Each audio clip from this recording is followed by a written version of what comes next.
Have a nice day. Classification of coordinate की श्रृंखला में आज अपन पढ़ने जा रहे हैं क्लासिफिकेशन ऑफ क्लास एविज। कल वाले वीडियो में अपन ने एविज क्लास के डायग्नोस्टिक फीचर्स लिए थे और आज वर्गीकरण की शुरुआत होती है। एविज का क्लासिफिकेशन टिपिकल क्लासिफिकेशन है। प्रत्येक शुरुआत से लेकर अंतिम 4 या 5 वीडियो में मैं इनको बनाने का प्रयास करूंगा।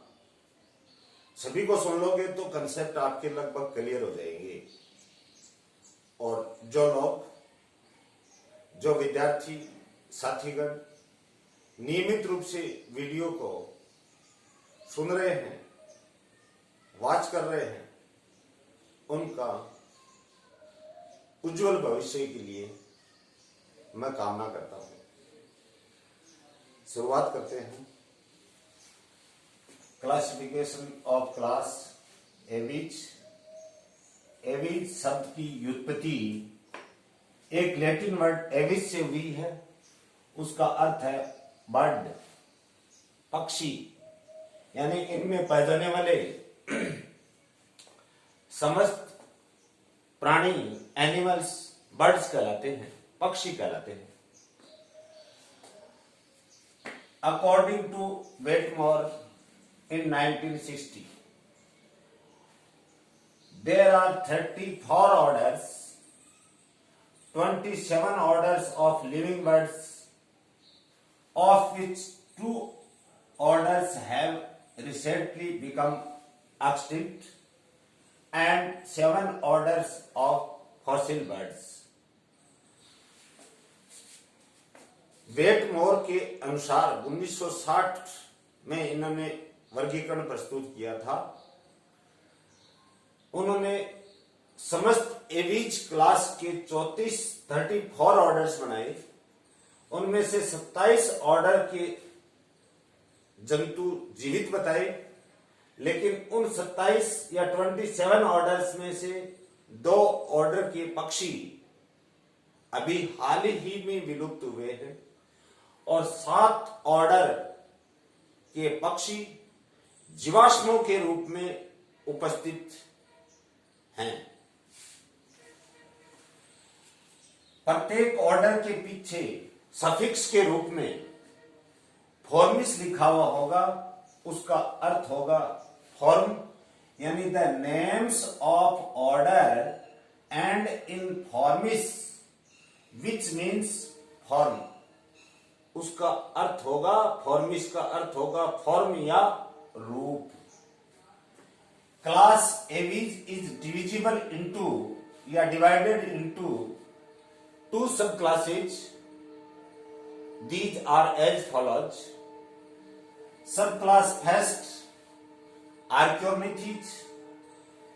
आर्क्योनिथीज word is made up of 2 Greek words, यानी ये वैज्ञानिक शब्द या इस सब क्लास का नाम ये जो आर्क्योनिथीज रखा गया है, ये 2 ग्रीक शब्दों से मिलकर के बना हुआ है। Greek word archaios means ancient, old, प्राचीन, प्लस ऑर्निथोज मीन्स बर्ड। प्राचीन समय में पाए जाने वाले पक्षी किस में सम्मिलित होंगे? आर्क्योनिथीज में। जबकि whereas in sub class second Neornithes, Greek word neos means modern, आधुनिक, ऑर्निथोज मीन्स बर्ड, यानी आधुनिक समय में पाए जाने वाले बर्ड्स या पक्षी नियोर्निथीज सब क्लास में सम्मिलित होंगे। अब अपन दोनों सब क्लासेस की कंपैरेटिव स्टडी करते हैं। 9 कैरेक्टर्स या चारित्रिक लक्षणों के द्वारा, महत्वपूर्ण लक्षणों के द्वारा मैंने तुलनात्मक अध्ययन करके आपको समझाने का मैं प्रयास कर रहा हूं, मेरी समझ में आपकी समझ में आ जाएगा। इनमें कुछ टेक्निकल वर्ड्स हैं, उनका विशेष रूप से थोड़ा ध्यान रखना है। आर्कियोडेटिज का पहला पॉइंट, एक्सटिंक्ट, विलुप्त पक्षी। Jurassic birds of Mesozoic era about 155 million years ago, 1550 lakh वर्ष पूर्व मेसोजोइक महाकल्प या एरा में पाए जाने वाले पक्षी थे। और वो पीरियड कौन सा था? जुरेसिक पीरियड था। इधर देखिए, modern as well as extinct post Jurassic birds, यानी आधुनिक पक्षी भी हैं, लेकिन साथ में विलुप्त पक्षी भी सम्मिलित होंगे। लेकिन वो पक्षी जो विलुप्त हुए हैं वो जुरेसिक पीरियड के पोस्ट मानी बाद में विलुप्त हुए हैं। तो इसमें लिविंग और एक्सटिंक्ट दोनों बर्ड्स आएंगे। Second point, wings primitive with little power of flight.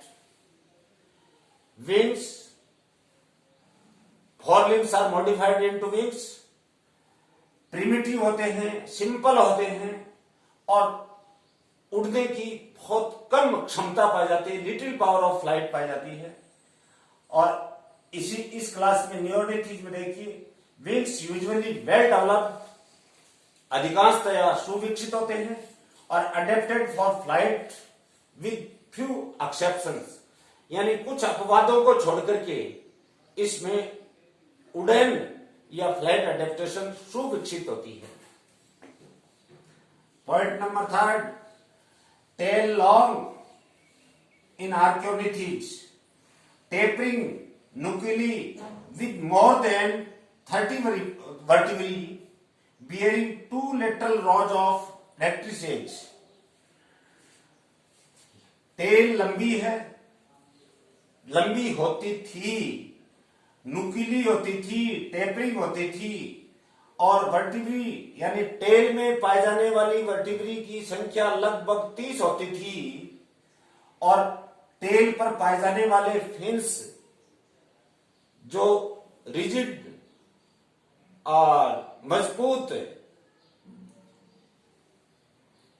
Feathers होते हैं, जिनको फीदर्स भी बोला जाता है, वो दो पार्श्व पंक्तियों में पाए जाते हैं, टू लेटरल रॉज में पाए जाते थे। इनमें टेल शॉर्ट होगी, इनमें टेल लंबी थी। ये जीवित जातियों का और विलुप्त जातियों दोनों का सब क्लास है और रिड्यूस्ड भी हो सकती है।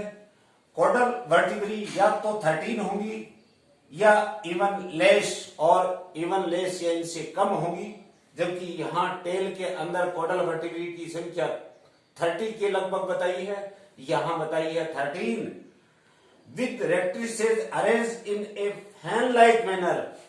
कोडल के ऊपर पाए जाने वाले फेदर्स, पंखे में जो पंखुड़ियां होती हैं उनके अनुरूप ये व्यवस्थित होती हैं फेदर्स।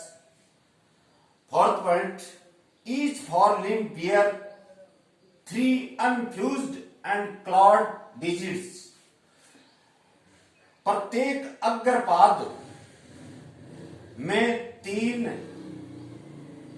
असंगलित, अनफ्यूज्ड और नखर वाली अंगुलियां या डिजिट्स पाई जाती हैं, जबकि इसमें 4 limbs modified into wings. Wing bear 3 partly fused fingers without clause.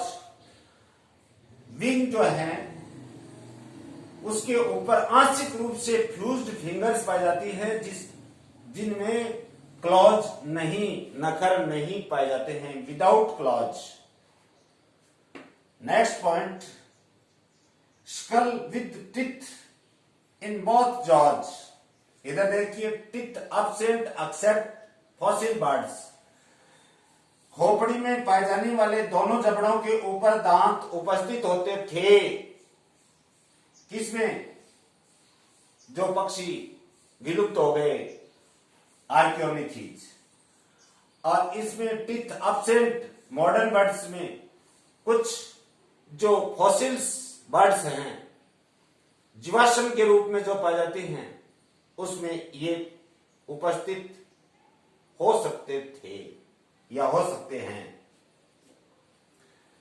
6th point, vertebrae एम्फिसिलस उभयगति, यानी प्रत्येक वर्टिब्रम का अग्र और पश्च भाग पर एक एक गड्ढा पाया जाता है, दोनों तरफ गड्ढे पाए जाते हैं। इस प्रकार की वर्टिब्री को एम्फिसिलस या उभयगति कहते हैं। इसमें वर्टिब्री हेटेरोसिलस इन लिविंग फॉर्म्स, हेटेरोसिलम यानी कि विषम गति, यानी सैडल शेप्ड, कल बताया था मैंने, घोड़े की काठी जो होती है उसके अनुरूप होती है, यानी एंटीरियर वर्टिब्रम के एंटीरियर पार्ट और पोस्टीरियर पार्ट पर पाए जाने वाले जो गड्ढे होते हैं वो समान इक्वल साइज के नहीं होते, इसलिए इनको हेटेरो मीन्स ऑड, विषम, सिलस मीन्स केविटी, दोनों तरफ पाए जाने वाली केविटी समरूप नहीं होती, लेकिन केविटी अवश्य पाई जाती हैं, केविटीज अवश्य पाई जाती हैं। नेक्स्ट पॉइंट, टेल में पाइकोस्टाइल एब्सेंट, टेल के अंदर 3 और 4 बोन फ्यूज होकर के, कल बताया था, पाइकोस्टाइल का निर्माण करती हैं, एक फ्यूज बोन का निर्माण करती हैं। इनमें अनुपस्थित थी स्टर्नम विदाउट कील, यानी स्टर्नम के अधर सतह पे, स्टर्नम को ब्रेस्ट बोन भी बोलते हैं, अधर सतह पे पाए जाने वाला यो, यानी पूरी लंबाई के अनुरूप, यानी स्टर्नम की पूरी लंबाई के अनुरूप एक रिज या उभार पाया जाता है, वो इनमें, यानी उसको कील बोलते हैं, नोतल बोलते हैं, अनुपस्थित होता है, क्योंकि they are flightless birds. Pygostyle present in Ornithes sternum या ब्रेस्ट बोन, जिसका दूसरा नाम है ब्रेस्ट बोन विद कील, इनमें सुविकसित नोतल या कील पाया जाता है और उसके साथ में लंबी लॉन्ग फ्लाइट मसल्स आकर के जुड़ती हैं, क्योंकि इनमें पाई जाने वाली अधिकतर फ्लाइट बर्ड्स होंगी। नेक्स्ट, कुछ फ्यूज बोन्स बताई थी मैंने कल वाले वीडियो में, कल जो लेक्चर डिलीवर किया था उसमें अग्रपाद, पश्चपाद और वर्टिब्रल कॉलम में पाए जाने वाली फ्यूज बोन्स के बारे में आपको बताया था। तो इसमें अग्रपाद या फोरलिम्स में कार्पोमेटाकार्पस नाम की एक फ्यूज बोन थी, वो अनुपस्थित होती है, और एब्डोमेन के अंदर एब्डोमिनल रिब्स उपस्थित होती हैं। इधर देखिए, कार्पोमेटाकार्पस प्रेजेंट, उपस्थित होगी मॉडर्न बर्ड्स में, और एब्डोमिनल रिब्स, उदर के अंदर पसलियां अनुपस्थित होती हैं। 9th, last but not least, they are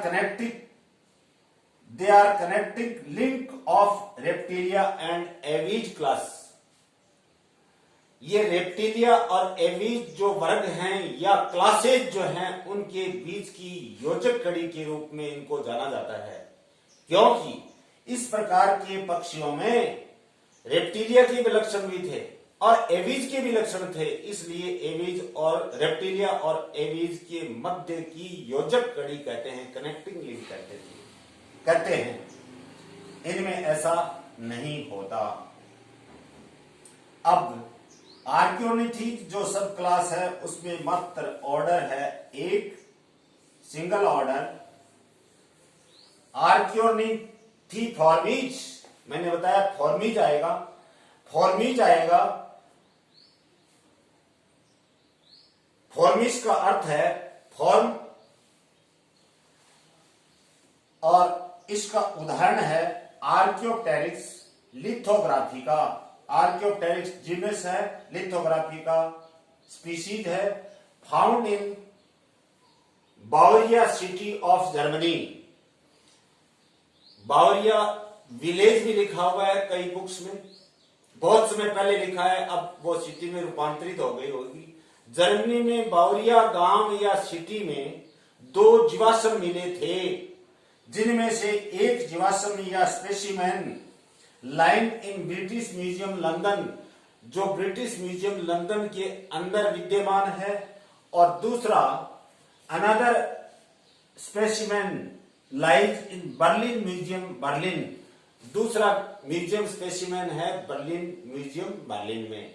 अभी 2-3 साल पहले अखबारों में, न्यूज़पेपर्स में और भी आया था कि एक आर्कियोप्टेरिक्स का जीवाश्म और भी मिला है, लेकिन अभी तक विस्तृत विवरण, वेल डिफाइंड,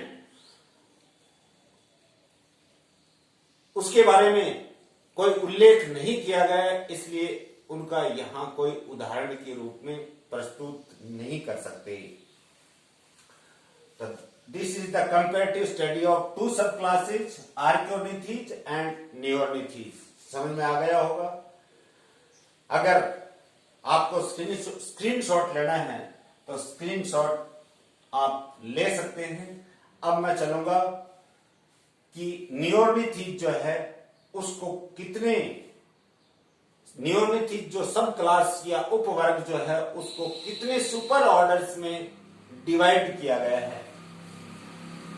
सब क्लास सेकंड नियोलिथिक यानी आधुनिक समय में पाए जाने वाले पक्षी मॉडर्न बर्ड्स कहलाते हैं। This is divisible into 4 super orders.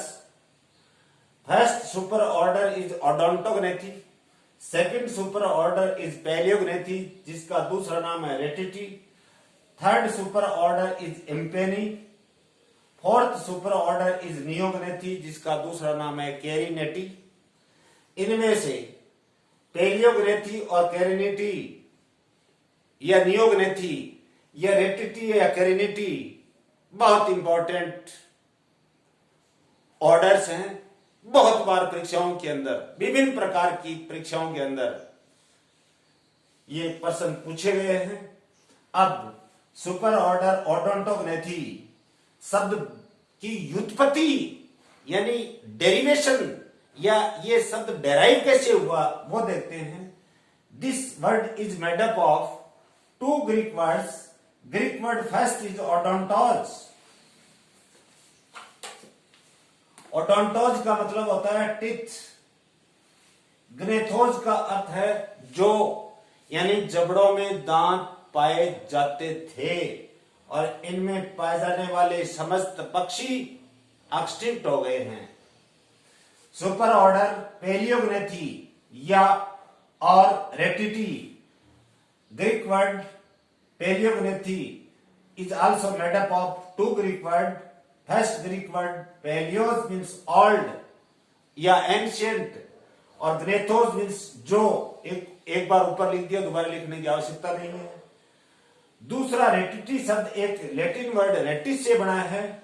उसका अर्थ होता है राफ्ट, यानी स्टर्नम पर पाए जाने वाला जो कील होता है वो चपटा होता है, फ्लैट होता है, फ्लैटेंड होता है, क्योंकि उड़नहीन पक्षी होते हैं, इसलिए स्टर्नम पर कील जो है वो उभार युक्त या कॉन्वेक्स के रूप में नहीं होगी, उभयोतल या अवतल नुमा रचना में नहीं होगी। Neognathae word is made up of 2 Greek words. ये नियोग्नेथी शब्द 2 ग्रीक वर्ड से बना है। सॉरी, पैलियोग्नेथी चल रहा है। पैलियोग्नेथी शब्द 2 ग्रीक वर्ड से बना है। पैलियोस मीन्स ओल्ड, ग्नेथोस मीन्स जो, और रेटिटी लैटिन वर्ड रेटिस मतलब राफ्ट या चपटे। Third super order is Impennae. इसका कोई ग्रीक और लैटिन वर्ड मेरे को नहीं मिला है। फोर्थ सुपर ऑर्डर नियोग्नेथी या कैरिनेटी। ग्रीक वर्ड नियोज मीन्स न्यू या मॉडर्न। ग्नेथोस मीन्स जो या जबड़े। आधुनिक जबड़े वाले पक्षी यानी दांत नहीं होंगे और उड़ने की पूर्ण क्षमता होगी, और जबड़े नहीं होंगे तो जबड़े हेड से आगे प्रोलॉन्ग्ड होकर आउटग्रोथ अतिवृद्धि कर बीक या बील का निर्माण कर लेते हैं। यहां कैरिनेटी नाम पड़ा है, दूसरा नाम है इसका कैरिनेटी। लैटिन वर्ड कैरिना से बना है। कैरिना का मतलब एक कील, यानी स्टर्नम पर अधर सतह पे पाई जाने वाली जो स्टर्नम होती है, इसके ऊपर कॉन्वेक्स या रिजेज या उभार नुमा रचना पाई जाती है पूरे के पूरे स्टर्नम के ऊपर, जिस पे आकर के फ्लाइट वेसल्स जुड़ती हैं। तो ये आधुनिक पक्षी इसमें सम्मिलित करते हैं। अब लेते हैं सुपर ऑर्डर फर्स्ट ओडोंटोग्नेथी। लिखा है एक्सटिंक्ट, यानी इनमें पाए जाने वाले पक्षी विलुप्त हो चुके हैं। और विलुप्त कब हुए? अपर क्रिटेशियस बर्ड्स, यानी मीजोजोइक जो एरा था उसके अंदर 3 पीरियड्स थे, और पीरियड के बाद में इपॉक्स होते हैं। 3 पीरियड, पहला था ट्रायसिक, दूसरा था जुरेसिक और तीसरा था क्रिटेशियस। तो क्रिटेशियस पीरियड के लास्ट में जाकर के ये पक्षी एक्सटिंक्ट हो गए थे। This super order is divisible into 2 orders. जैसा ऑर्डर का नाम होगा वैसा ही बर्ड का नाम होगा, पक्षी का नाम होगा। हेस्पेरोर्निथिफॉर्मीज, उदाहरण हेस्पेरोर्निस एटसेट्रा इत्यादि। ऑर्डर इक्थियोर्निथिफॉर्मीज, उदाहरण इक्थियोर्निस एटसेट्रा इत्यादि। ऑर्डर के लक्षण सिर्फ अपन रेटिटी में लेंगे या कैरिनेटी में लेंगे, बाकी में ऑर्डर के लक्षण लेना बहुत लंबा टॉपिक बन जाता है। अब कल वाले वीडियो में मैं आपको पैलियोग्नेथी और नियोग्नेथी में दोनों में तुलनात्मक स्टडी करेंगे अपन, और दोनों में तुलनात्मक रूप से विवरण प्रस्तुत आपके समक्ष प्रस्तुत करूंगा।